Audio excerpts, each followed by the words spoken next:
My name is Robert E. Lee, and this is my story.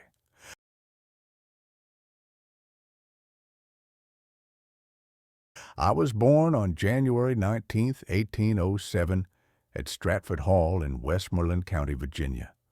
From the moment I drew breath, I was thrust into a legacy that I would spend my life trying to both honor and, in some ways, reconcile. My father, Henry Lighthorse Harry Lee, was a man of great renown, a hero of the American Revolution whose bravery had inspired admiration throughout the fledgling nation. Yet, while his reputation was as a soldier of valor, his financial circumstances did not mirror his public acclaim. By the time I was born, his wealth had been lost, and his name tarnished by debts that he struggled to repay until his death. I grew up knowing that my father had once been a towering figure in American history. But his fall from grace left me with an inheritance of both pride and hardship. As a child, I did not feel the luxury of a family that could afford every want.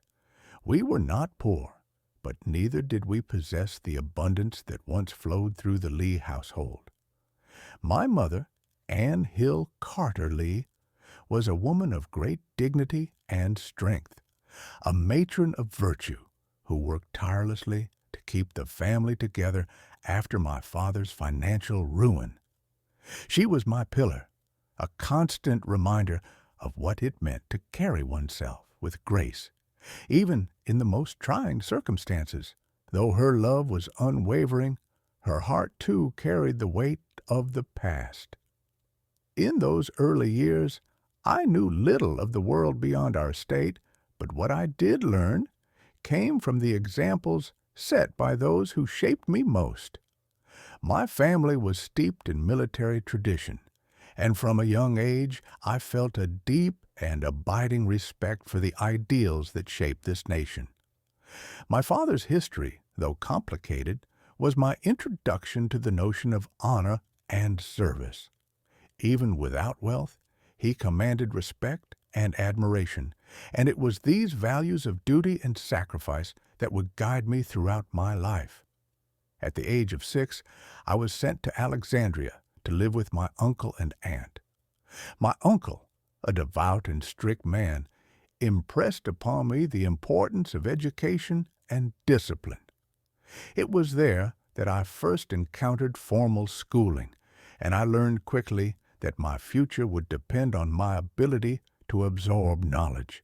However, it was not until I was sent to the United States Military Academy at West Point that my true academic journey began. I entered the academy in 1825 at the age of 18, determined to carve out a future for myself that was separate from my father's troubled legacy. West Point was a place unlike any I had known.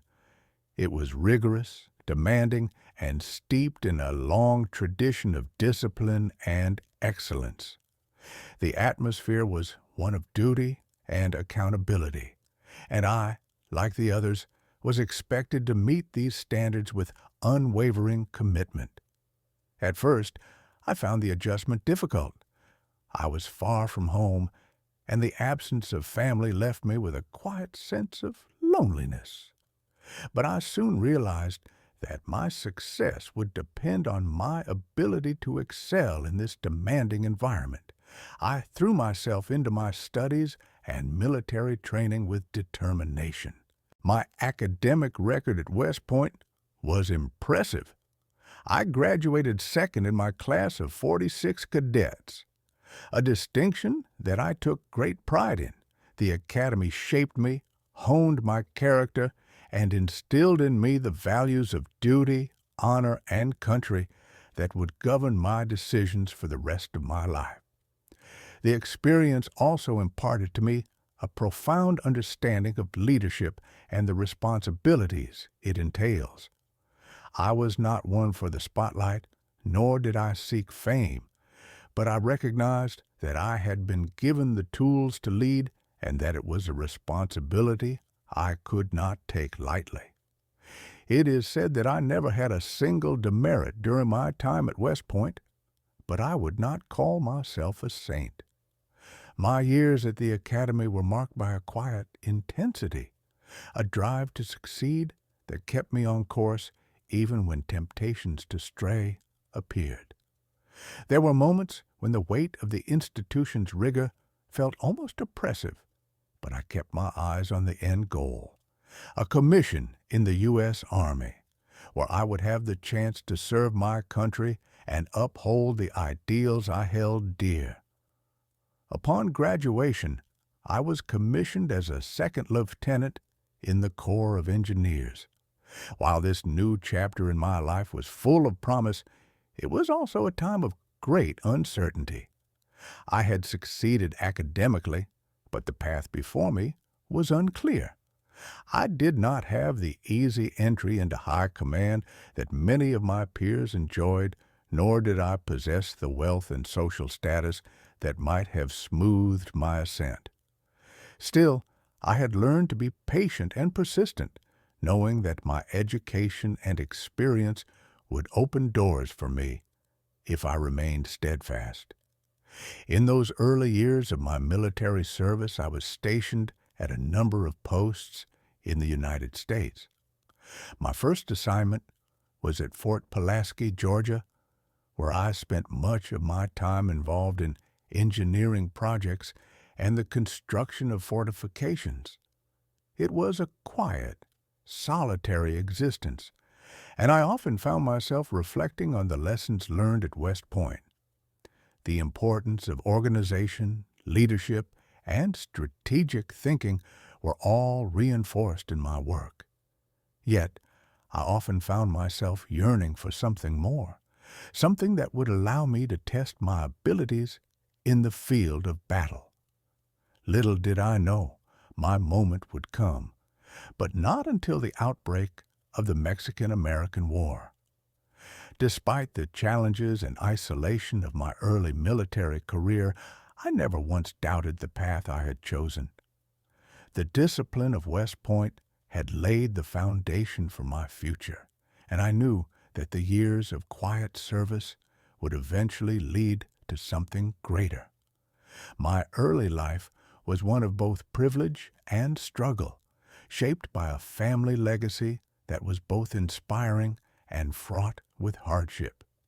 It was a legacy that would follow me through every chapter of my life. But it was at West Point that I learned the true meaning of service.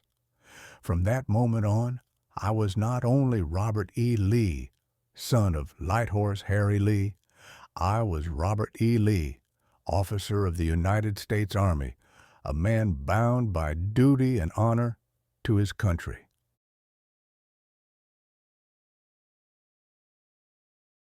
After my graduation from the United States Military Academy, I was assigned to the U.S. Army's Corps of Engineers as a second lieutenant.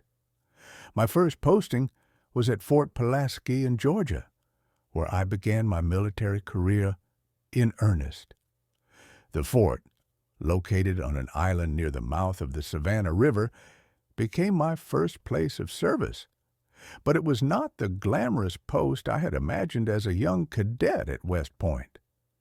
The air was thick with the salt of the sea, and the work, though essential, was routine. I was tasked with overseeing the construction of fortifications, roads, and other defensive structures.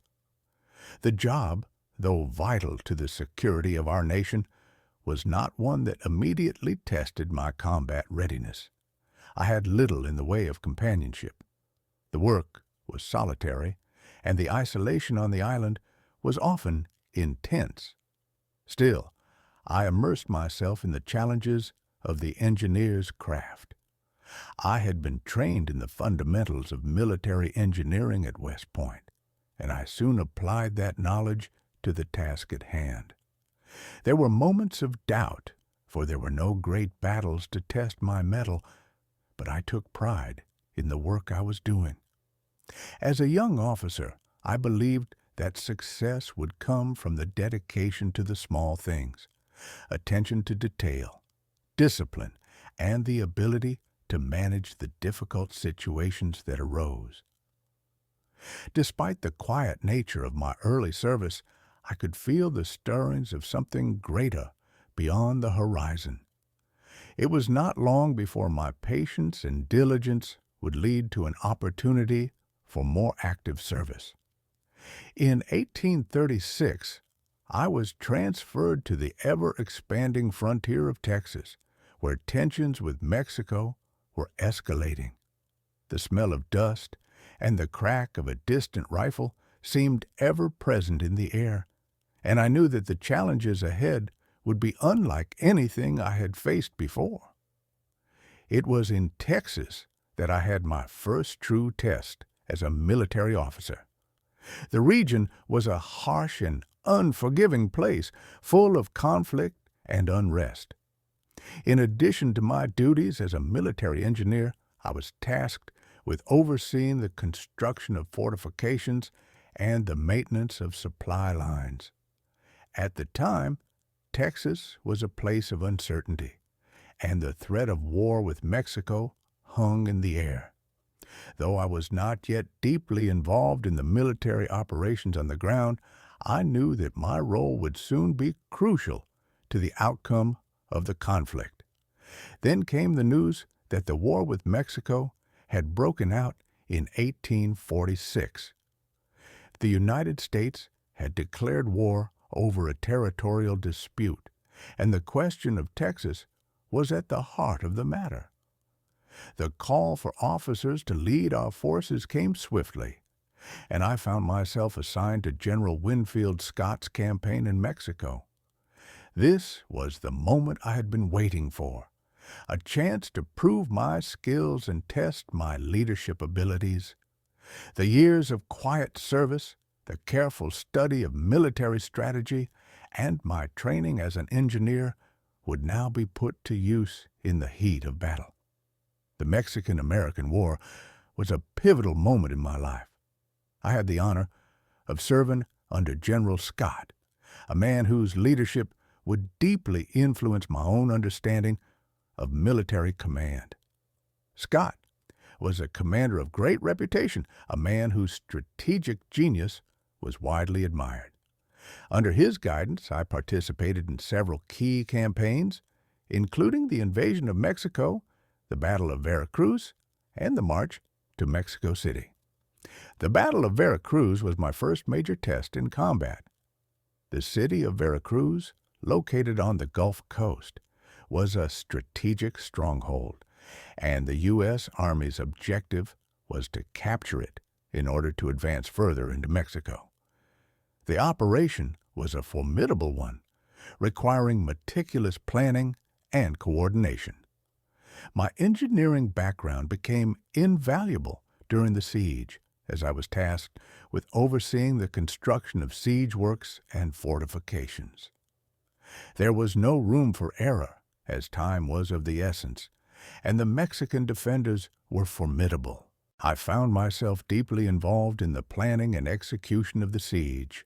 We worked tirelessly, building trenches, mounting artillery, and ensuring that our forces had the necessary supplies to endure the long siege. Despite the intensity of the battle and the dangers of the operation, I took pride in the organization and discipline with which we conducted the siege. The capture of Veracruz in March of 1847 was a major victory, and it was one that demonstrated the effectiveness of the careful planning and execution that I had come to value. But it was not only the technical aspects of the war that shaped me. It was the human side of warfare that began to leave an indelible mark on my soul. I was witness to the suffering of both soldiers and civilians, the lives lost in the brutality of battle, and the toll war takes on both the victor and the vanquished. As an officer, I found myself responsible not only for the lives of the men under my command, but also for the well-being of the civilians caught in the chaos. I would later reflect on these experiences as I led men through the devastating conflict that would come years later. But in the moment, I focused on my duty.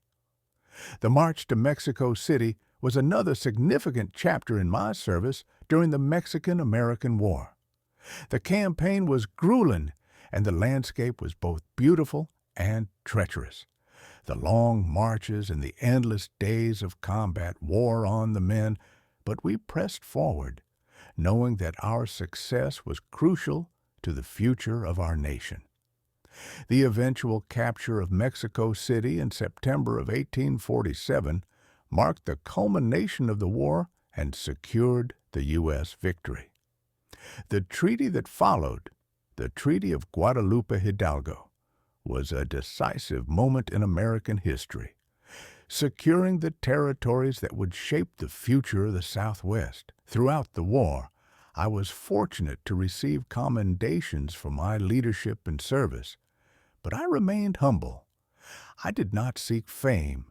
Instead, I saw the war as an opportunity to serve my country and to apply the lessons I had learned in my years of military training. My contributions were acknowledged by my superiors, including General Scott, who praised my work during the campaign. It was during this time that I truly began to understand the weight of command and the complexities of leading men into battle. After the Mexican-American War, my reputation as an officer in the U.S. Army grew. I was promoted to the rank of captain and assigned to various posts across the country. But as I settled into a more routine pace of military life, I began to wrestle with a personal conflict that would shape the course of my life: the growing divisions between the North and South. It was during this period that I began to feel the tension between my loyalty to the Union and the allegiance to my home state of Virginia. These feelings, though dormant at first, would eventually lead me down a path that I could not have foreseen when I first donned the uniform of the United States Army. But that, as I would later learn, was a chapter for another time.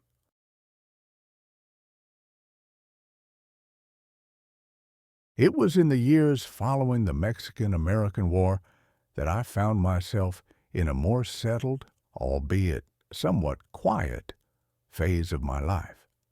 I had seen the horrors of battle and experienced the overwhelming responsibility of leading men through the crucible of war. However, there was a yearning within me for stability, a return to something more personal and grounded. It was during this period of relative peace that my family, my roots, and the responsibilities I had as a husband and father came to the forefront of my life. In 1831, I married Mary Anna Custis, the great-granddaughter of George Washington. I had known Mary Anna since our youth, and our connection had grown over time into a deep, lasting bond. She was a woman of strength and character, with an unwavering devotion to both her family and her country. She had inherited the Arlington estate, a piece of land imbued with historical significance, as her family's legacy was tied to the very founding of this nation.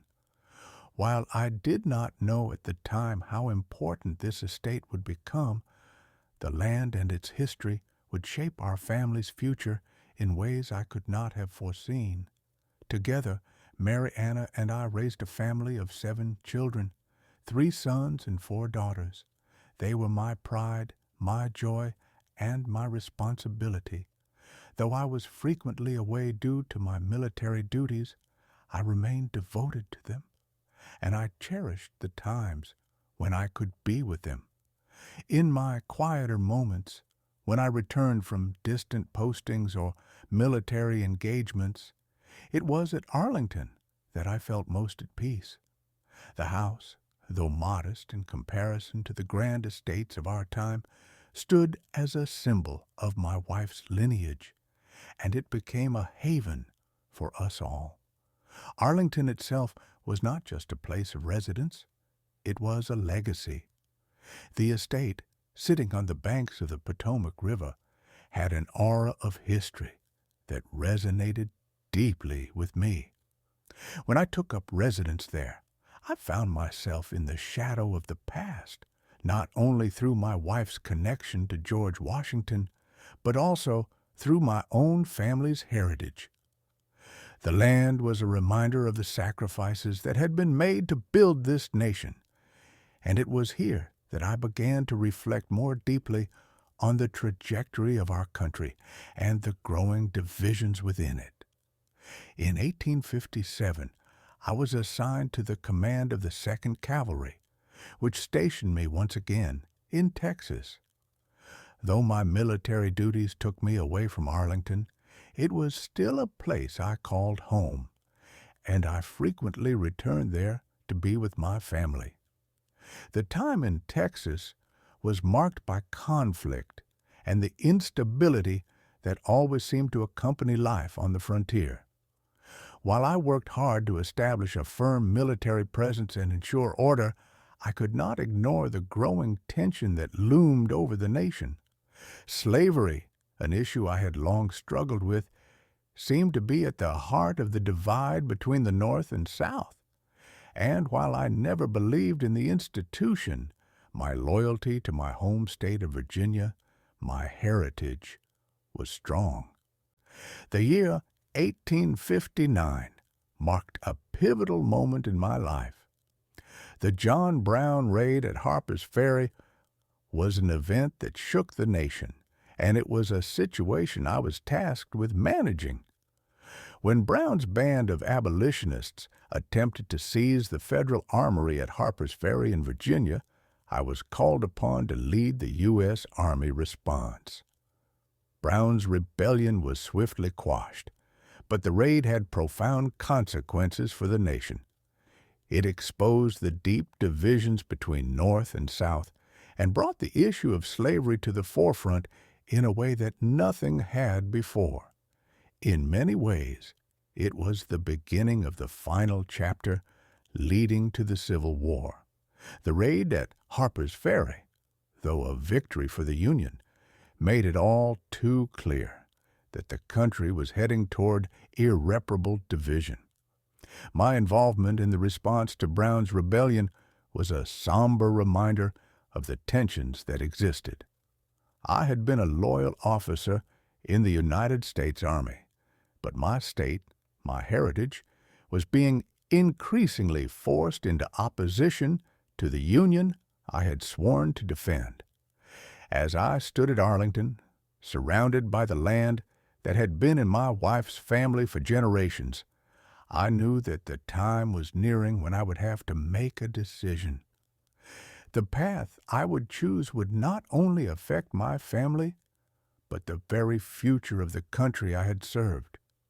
The conflict I had long hoped to avoid was now an inevitability, and I could feel the pull of Virginia and my loyalty to the South growing stronger with each passing day.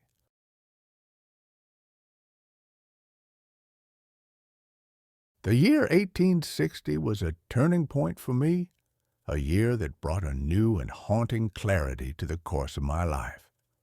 I had spent my career in the United States Army, bound by my oath and duty to the Union.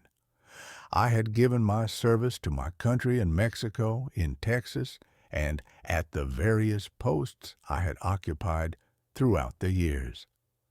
But with each passing year, as the political tensions between North and South grew, I felt the pull of my home, Virginia, more keenly.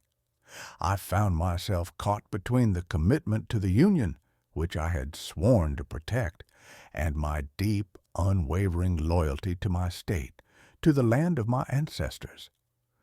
The division that had always been present now loomed too large to ignore. It was clear to me that the nation I had served was coming apart, and I was unsure whether there was a path that could prevent the impending catastrophe. It was in the early months of 1861 that the first real signs of disintegration appeared. The election of Abraham Lincoln to the presidency was the spark that ignited the powder keg of tensions that had been building for decades. Lincoln, though a man of integrity and resolve, represented an existential threat to the South in the eyes of many. His victory was seen as the death knell of slavery in the United States. Even though Lincoln had no immediate plans to abolish slavery where it already existed, his stance on the issue, his election, and the growing anti-slavery sentiment in the North were enough to push the Southern states into action. The first state to secede was South Carolina, followed by a rapid cascade of other Southern states. In the following months, the Confederate States of America was born, with Jefferson Davis chosen as its president. The Union, it seemed, was no longer a unified entity, and with each passing day, the divide deepened. The South believed it was fighting to protect its way of life, its economy, and its institutions, particularly slavery, which was central to Southern society. For many in the South, including my family, the question was one of survival. Could we continue in the Union under terms that would protect our interests, or would we be forced to secede? In the midst of this turmoil, I received an offer that would force me to confront the very essence of my being. As the Union began to respond to the secession crisis, the question of military leadership became critical. I was offered a high command in the Union Army by President Lincoln himself. To most, this would have been the natural choice. I had spent my life in the service of the United States, and I had a distinguished record as an officer. The offer was both an honor and a reflection of my reputation as one of the nation's most capable military leaders. But my heart, my soul, was torn. The decision was not as simple as duty to the Union. It was a question of loyalty to my state, my family, and my heritage. Virginia was my home, the land where I had been born, where I had married, and where I had raised my children had always been dear to me. It was not just the geographical center of my existence. It was where my ancestors had fought and sacrificed to build the nation. Could I, in good conscience, turn my back on Virginia, a state that had nurtured me, shaped me, and held my family for generations? I wrestled with this decision for days, even weeks. I sought guidance from Mariana, who was also caught in this web of conflicting emotions. We both knew that the moment of choice was upon us. My decision would affect not only my future, but the future of my family and our place in history. The pull of duty was strong, but the pull of Virginia was even stronger. I was deeply conflicted. My military service had been to the Union, and I had taken an oath to defend the Constitution. To break that oath would be a monumental step, a step that could only be justified by an overwhelming allegiance to my state. I believed that the Union was worth preserving, but I also believed that the people of Virginia had a right to choose their own path, just as the Southern states had chosen to secede. The belief in the principles of states' rights was not something I could easily dismiss. Ultimately, the decision came down to a single, undeniable truth. My loyalty to Virginia was greater than my loyalty to the Union. I could not lead men to war against my own state, against my own family. The choice was not one of betrayal, it was one of allegiance. I chose to resign from the U.S. Army, and in April 1861 I did so with a heavy heart. I submitted my resignation to the United States government, an act that would forever alter the course of my life and the history of the nation. When I informed Mary Anna of my decision, she understood. She knew that the choice I had made was one of profound personal sacrifice. She, too, was a Virginian, and though she had her own doubts and fears about the coming conflict, she knew that our future lay with the South. We would be together in this struggle, whatever it may bring. Soon after my resignation, I was offered a commission by the Confederate States of America. Jefferson Davis, who I had worked with during the Mexican-American War, extended to me the command of the Confederate Army. I accepted this offer with a sense of solemn duty. My decision had been made, and there was no turning back. In the days that followed, as I prepared to leave Arlington and embark on this new chapter, I felt a deep sorrow. I had given so much of my life to the service of the United States, and now I was being asked to lead an army in a war against it.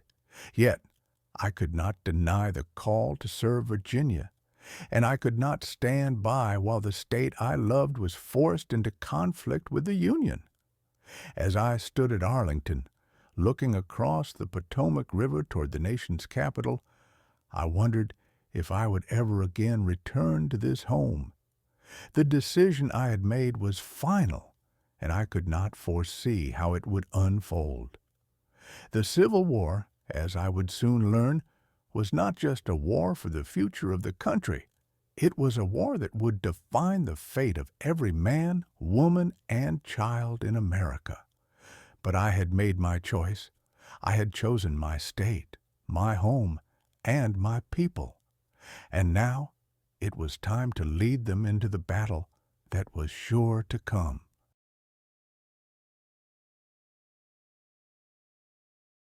The days following my resignation from the United States Army were filled with a sense of heavy finality.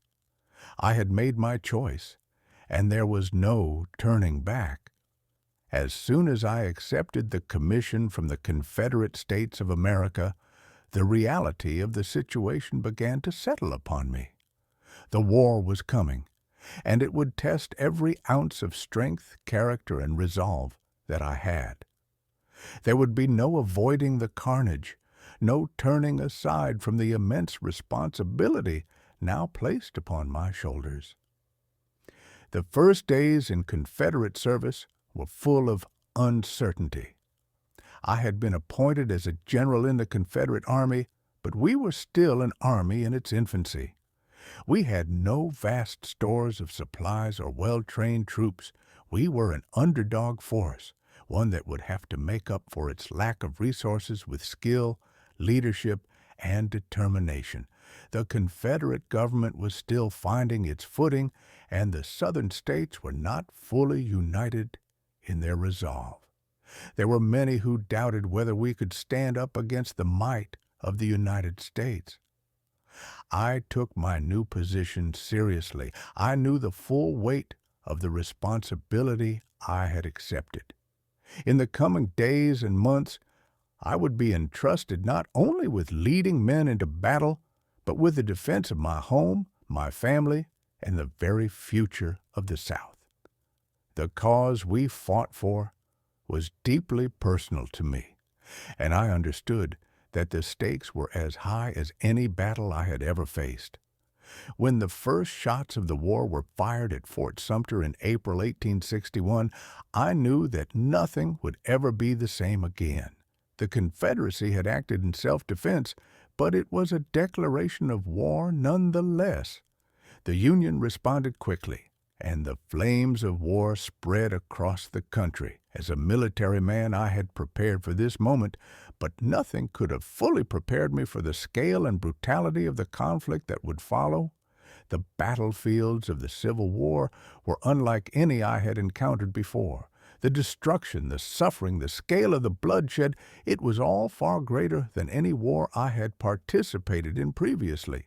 And as much as I had prepared myself for the strategic, tactical, and operational aspects of war, I had never fully considered the human toll it would take. I often found myself facing the unbearable reality that my decisions would lead to the death of thousands of men, men who were not so different from those I had commanded in Mexico or on the frontier. In the early days of the war, I was entrusted with several important military commands, first overseeing the defense of the southern states, and then taking command of the Army of Northern Virginia. The role of commanding that army would come to define my legacy, for it would be in the fields of Virginia that many of the war's most pivotal battles would be fought. It was here, in the very state where I had spent most of my life, that the fate of the Confederacy would be decided. The early months of the war saw a series of engagements, some of which were less significant in their immediate impact, but which nonetheless set the stage for the larger conflict to come. The Battle of Bull Run, or First Manassas as we called it, was one of the earliest and most memorable engagements of the war. The Union had hoped to quickly crush the rebellion by capturing the Confederate capital of Richmond, but they were met with a fierce resistance. I had the honor of taking command of Confederate forces during the battle, and the victory we achieved that day was a profound morale booster for the South. It demonstrated to both the Union and the Confederacy that we were capable of standing our ground, of taking the fight to the enemy. But even with that victory, I knew that we were not yet out of danger. Bull Run had been a hard-fought battle, but the war was far from won.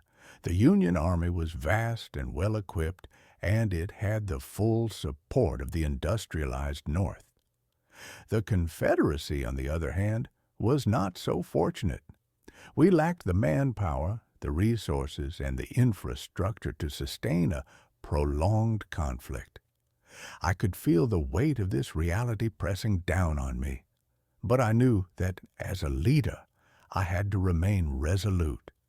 I had to inspire my men to continue fighting, even when the odds seemed insurmountable. In the years that followed, the war would shift into a brutal, grinding struggle. As the Union forces pressed into the South, I found myself involved in some of the most intense and pivotal battles of the entire conflict. Battles like the 7 Days Battles, the Second Battle of Bull Run, Antietam, Fredericksburg, and Chancellorsville all came to define my tenure as the commander of the Army of Northern Virginia. These engagements tested every element of my military training and experience. They pushed me to the limits of strategy, tactics, and leadership. One of the hardest aspects of commanding during this time was the burden of knowing that the Confederate cause was fragile. The North's overwhelming advantage in terms of manpower and industrial capacity was a constant concern, and I could see the wear and tear that the prolonged conflict was taking on our troops. The Southern cause was one driven by conviction, but it was also one dependent on the will and strength of its people. We were not fighting for expansion or conquest. We were fighting for survival. We were fighting to maintain our way of life, to protect our homes and families.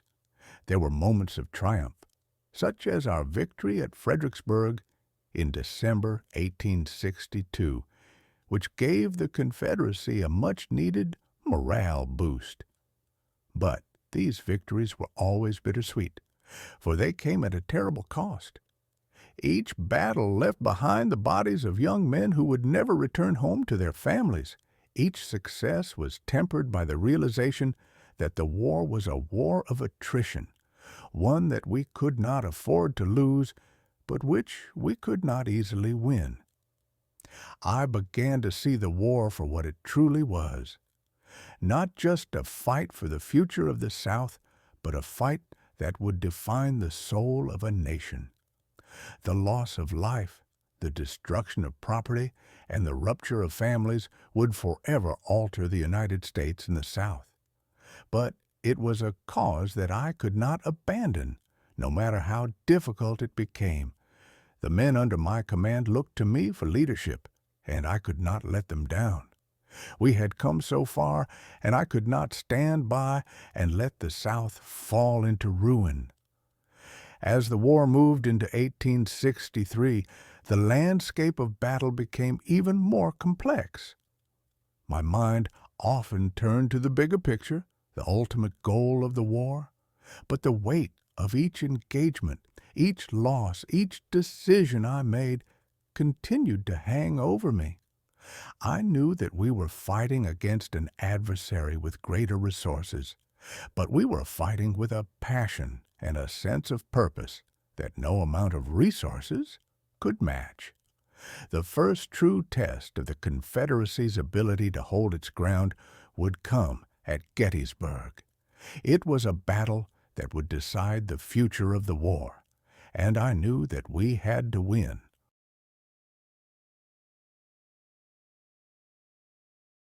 The summer of 1863 brought with it a heavy sense of foreboding. We, the Confederacy, had been battered, but we were still standing strong. The South had seen its fair share of victories, and morale had been kept high for a time, but I could feel the growing weight of the war bearing down upon us. My troops were exhausted. The land was scarred, and our resources were dwindling. We had to make a decisive move, something that would shift the momentum of the war in our favor. I hoped that victory on Northern soil might convince the Union to negotiate a peace, and it was with this goal in mind that I decided to invade Pennsylvania and confront the Union Army head-on at Gettysburg. The battle was not one I had planned lightly. The Union Army under General George Meade was formidable, but I believed that if we could win decisively, it could turn the tide of the war. We needed that victory. We needed something that could give the South hope again, something to remind our people and the world that we could still defeat the Union. Our plan was ambitious. We would attack the Union forces at Gettysburg, secure a victory, and then push on toward Washington, D.C., with the goal of either capturing the city or forcing a peace settlement. As I crossed into Pennsylvania with my Army of Northern Virginia, I was filled with a mixture of resolve and unease. There was no turning back now. Our fate, the fate of the Confederacy, was tied to the events that would unfold in the coming days. I did not know it then, but the Battle of Gettysburg would become the pivotal moment of my career and of the war itself. The first day of the battle was hard fought. We encountered the Union forces at Gettysburg, but the terrain, the weather, and the sheer stubbornness of the enemy made the fight more difficult than I had anticipated. The Union troops held their ground well. On the second day of the battle, I ordered an attack on both the Union left and right flanks, hoping to break their lines. There were successes in some parts of the battlefield, but in others, we were repulsed with heavy losses. The terrain was unfavorable, and the Union Army was well entrenched. It was the third day, however, that sealed Gettysburg in the annals of history, and in my heart, as the defining moment of my career. I made the fateful decision to launch a full-scale assault against the center of the Union line at Cemetery Ridge. This charge, known as Pickett's Charge, would become infamous in the years that followed. I had hoped that a direct, overwhelming attack would break the Union center and give us the advantage, but it was a tragic mistake. The assault began with great determination, but as our men surged forward, they were met with fierce resistance. The Union artillery raked us with fire, and the infantry lines proved too strong to break. The soldiers under General George Pickett, brave men to a fault, advanced with unwavering courage, but the cost was immense.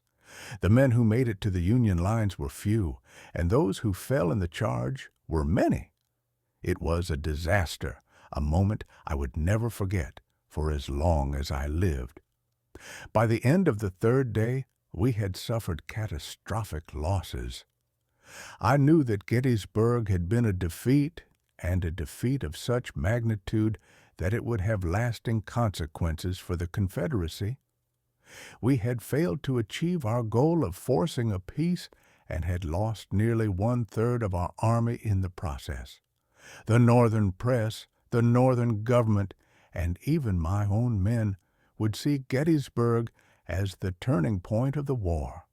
In the aftermath of the battle, I retreated back to Virginia, carrying with me the weight of that failure.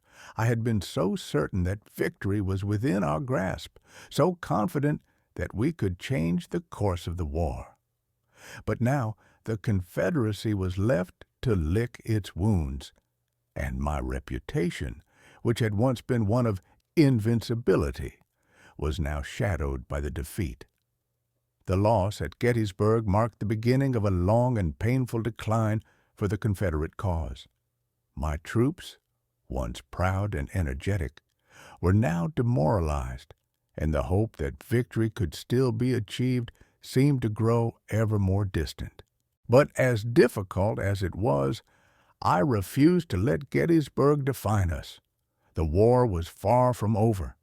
We still had the will to fight, and I would do everything in my power to keep the hope of Southern independence alive. Despite the tremendous loss, despite the death and suffering, I knew that we could not afford to surrender. We could not let Gettysburg be the end of our cause. The aftermath of Gettysburg also brought with it personal reflection. I could not escape the thought that I had made critical errors, miscalculations that had cost us dearly. I had hoped to break the Union Army and drive them back, but I had underestimated their resolve. I had believed in my plan, in the brilliance of my army, but the outcome had proven me wrong. There would be no easy way forward. There would be no miraculous victories on Northern soil. The Confederacy had to adapt, had to survive in a war that had become increasingly hopeless. As I looked over the wounded and the dead, I began to question the direction of our struggle. Was it possible to win this war? Could we continue to fight for independence with dwindling resources and an ever-strengthening opponent? The losses were mounting on both sides, but the North seemed unyielding. The South, meanwhile, seemed to be running out of time, and we were running out of hope. Still, my duty to my men and to the Confederacy remained steadfast. I would continue to lead, continue to fight, despite the overwhelming odds. The war had become a fight for survival, not just of our way of life, but of the very future of our people. My resolve was stronger than ever, and though I carried the burden of Gettysburg with me, I would not let it crush the spirit of the South. The Confederacy would live on, at least for a time. But in my heart, I knew that the days of our fight were numbered, and though we could still win some battles, we had already lost the war.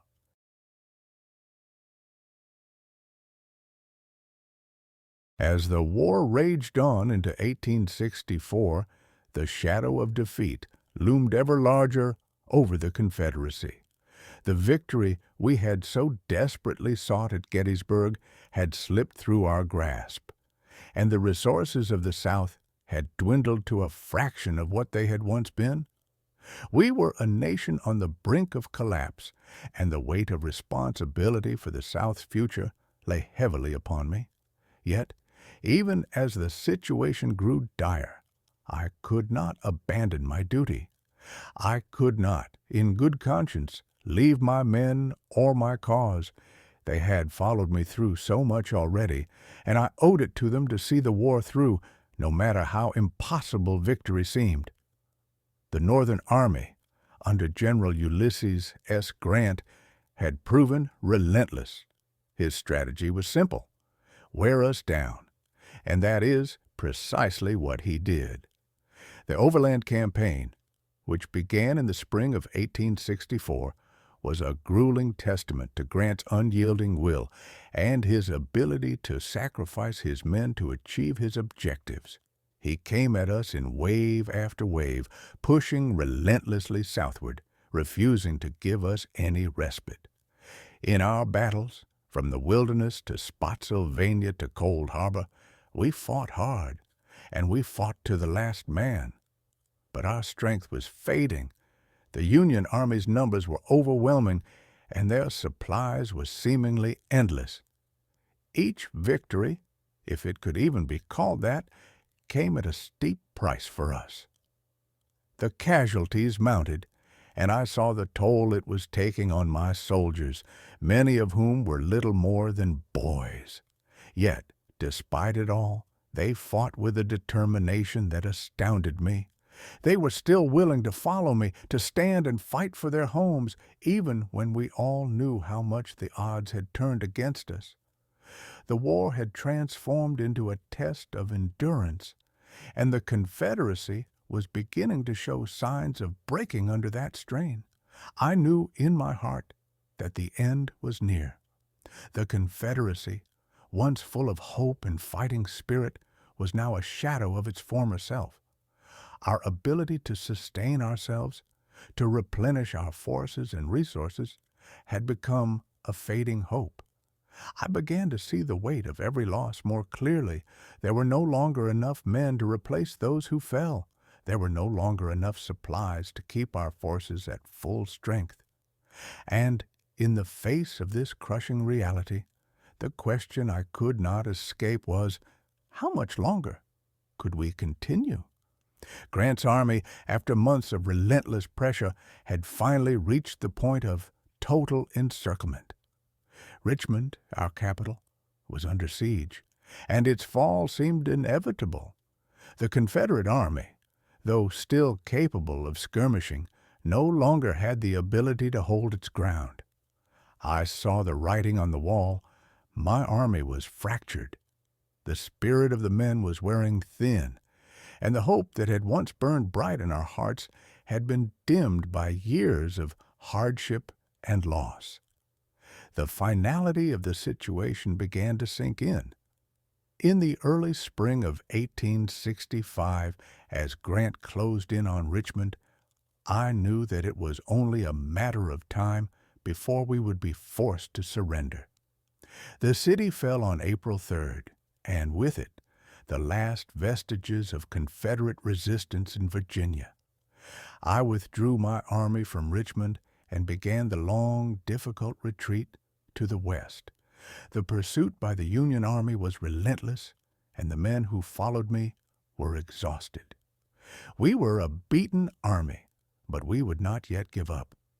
For several days, we continued our retreat, hoping to find a place where we could make a stand, where perhaps we could delay the inevitable for just a little longer.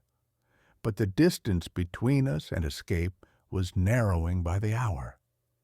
The Union Army was closing in, and it became apparent that there would be no miraculous turnaround. We had fought as long and as hard as we could, but the Confederacy was falling apart. On the morning of April 9th, 1865, I met with my officers to discuss our situation. We were now cornered, and there was no chance of regrouping or breaking through the Union lines. My heart weighed heavy with the realization that the time had come. That afternoon, as I rode out to meet General Grant, I felt as though I was riding toward the inevitable, toward a moment that I had hoped would never come. When we met at Appomattox Courthouse, I was filled with a sense of profound sorrow. The choice was before me, to continue a hopeless struggle which would only prolong the suffering of my men, or to end the war and accept defeat. I had always believed that my duty as a leader was to do what was best for those who followed me. I had never sought glory for myself, and I did not seek it now. What I sought was peace for my men, for the South, and for the nation that would rise from this tragedy. Grant, to his credit, offered generous terms. He did not seek to humiliate us or to exact vengeance. He allowed my soldiers to return home, paroled them, and provided them with rations to ease their hunger. It was an act of compassion that, even in the face of defeat, restored my faith in the possibility of reconciliation. I signed the terms of surrender, and the Confederate Army was officially disbanded. As I returned to my camp that evening, I felt a deep sense of loss. The Confederacy that I had fought for, that I had given my service to, was no more. It was over. I had led my men through countless battles, but in the end, it was the war itself that had overwhelmed us. It had taken everything we had. It had taken our youth, our families, and our hopes for a new nation. And now it had taken our very existence as a nation. We were no longer a separate people. We were part of the Union once again. The days following the surrender were filled with reflection. I knew that I would be forever associated with the Confederacy, with the cause of Southern independence. But I also knew that, as a soldier, I had done my duty. I had led with honor, with determination, and with the belief that what we fought for was just. But in the end, the Confederacy's cause was one of division, and the Union was stronger than we had ever anticipated. Our dreams of independence had been shattered, and the price of that dream was the destruction of so many lives. As I looked back on my years of service, on the battles and the victories, the defeats and the losses, I found myself reflecting on the cost of war. It was a cost that could never be fully measured. It was a cost of blood, of families torn apart, of lives lost in the pursuit of a dream that was never realized. And as I left the battlefield, I did so with a sense of humility, knowing that I had given my all, but also knowing that the cause for which I had fought was no longer a cause that could endure. The war was over. And though the pain of defeat was sharp, there was a part of me that believed that the healing of the nation, though long and difficult, would eventually begin.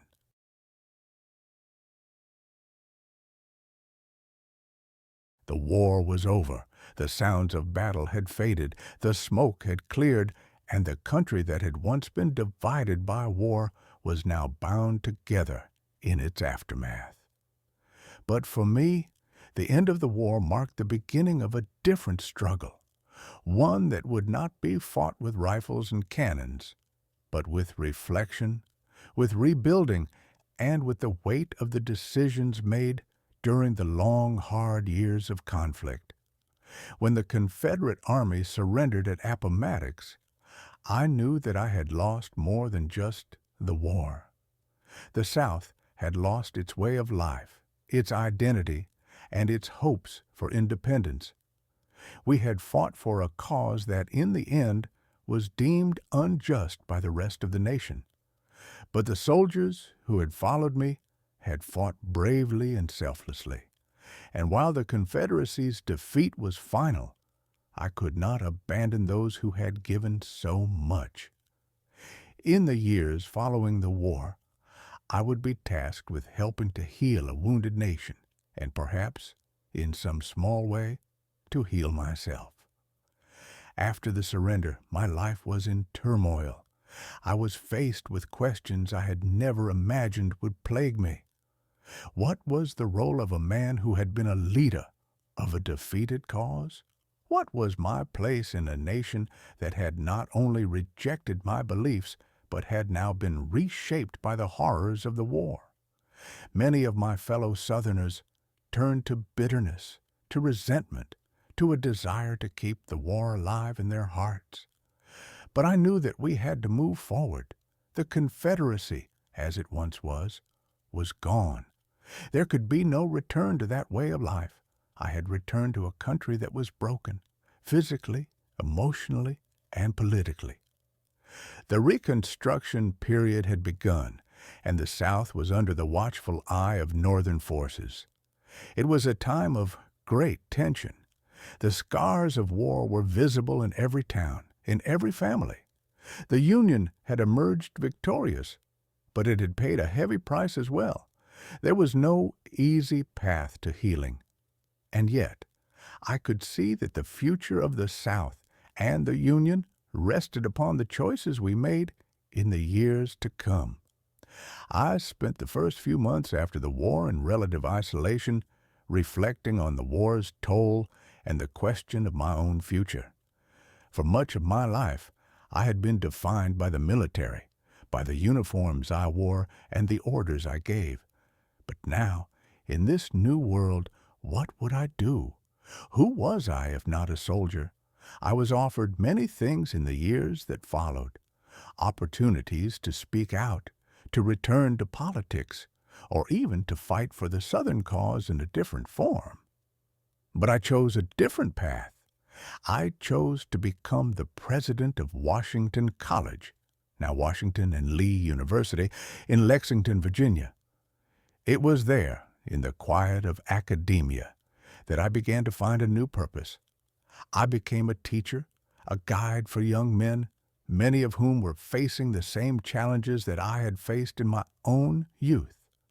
I instilled in them the values of duty, honor, and perseverance, values that had sustained me throughout the war and that I hoped would sustain them as they rebuilt their lives. The college allowed me a sense of purpose, a place where I could contribute to the future rather than dwell on the past. I was able to pass on my knowledge of leadership and strategy, but also to help the young men of the South understand that they must forge a future of peace and reconciliation. In the classroom, I found a solace that had long eluded me in the battlefields of war. Though my days as a general had ended, I knew that the war would always remain a part of me. The memories of my comrades who fell, of the battles we fought, and of the choices I made would haunt me for the rest of my life. I would never forget the pain of defeat, the weight of responsibility, or the loss of the South's independence. But I also knew that we, as a nation, had to look to the future, not to the divisions of the past. As the years passed, I tried to avoid the political debates that had so consumed my life before the war. I was no longer a symbol of a lost cause, nor was I a figure of resistance to the Union. I was simply Robert E. Lee, a man who had fought for his people and who had, in the end, given everything to that fight. I never spoke ill of the Union, and I never sought to undermine the reconciliation between the North and the South. I believed deeply that the future of our country rested not on our differences, but on our common resolve to move forward together. In 1870, my health began to decline. I had always been a man of great physical endurance, but the years of war and the burdens I had carried had taken their toll on my body. I had suffered from a number of illnesses, and the stress of the past decade had weakened me. I passed away on October 12, 1870, in the small town of Lexington. My passing marked the end of an era, the end of my own personal journey. But even in death, I would continue to be remembered.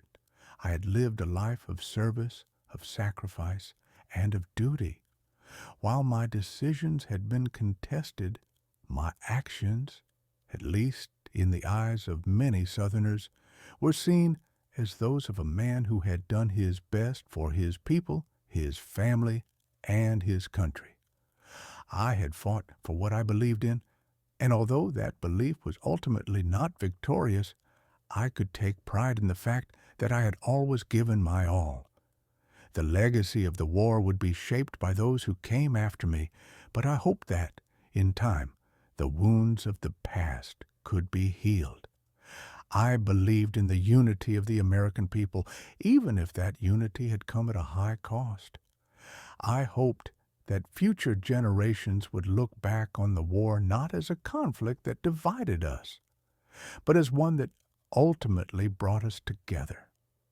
I hoped they would understand that the sacrifices of the past, whether Northern or Southern, were the foundation upon which the future of this great country would be built.